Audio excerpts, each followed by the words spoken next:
मुर्तजा वहाब ने सिंध में पुलिस की नफरी की किल्लत को जवाब बनाकर बल्दियाती इंतखाबात मुलतवी करने का रोना रो दिया। कहा, सिंध लोकल गवर्नमेंट एक्ट के तहत 90 रोज के लिए इलेक्शन मुलतवी करना सूबाई हुकूमत का इख्तियार है। MKM के वसीम अख्तर ने भी दबे लफ्जों में तायीद कर दी।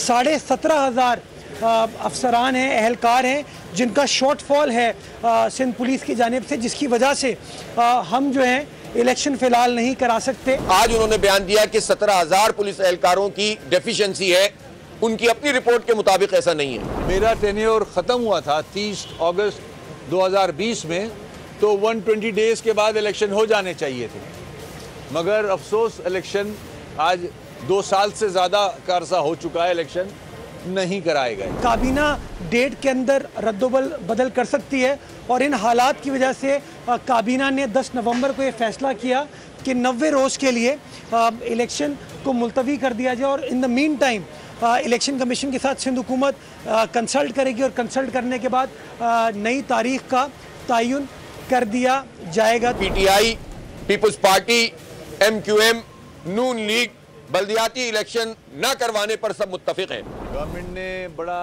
क्लियरली इलेक्शन कमीशन के सामने वही अपना व्यू रखा है जो ख़त 10 तारीख को सिंध गवर्नमेंट ने सिंध इलेक्शन कमीशन के ऑफिस भेजा था कि इलेक्शन को 90 डेज़ के लिए आगे बढ़ा दिया जाए।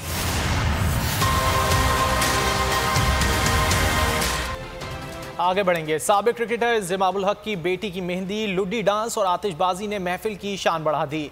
इंज़मामुल हक ने घोड़े पर